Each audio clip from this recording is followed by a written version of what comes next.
Pionir v segmentu enoprostorcev je lani obeležil že 25 let izdelovanja vozil, ki so namenjena predvsem družinam in premagovanju dolgih razdalj.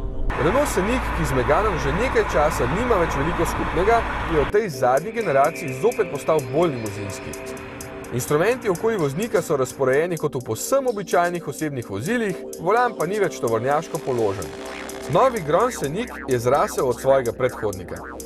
Polovice prirastka je deležna medosna razdalja, polovica pa ga je šla v prostornino prtljažnika. Ta je ogromen.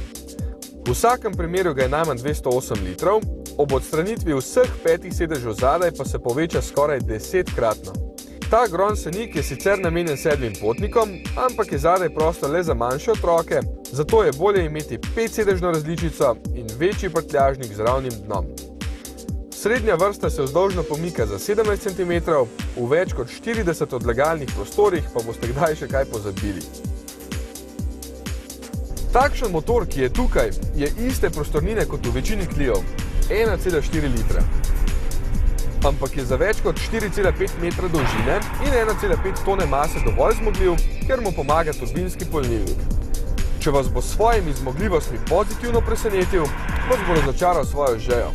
V vsakem primeru bo nad 9 litri, ampak si lahko mislite tudi varčnejše in precej dražje turbodizle, če se veliko vozite.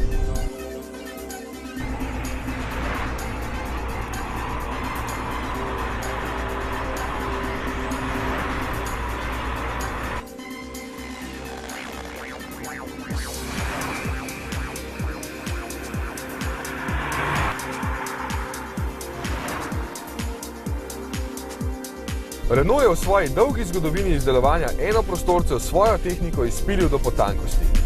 S ceno dobrih 22 tisočakov, kot cenijo tega, pa je ostal dostopen tudi širšim množicam.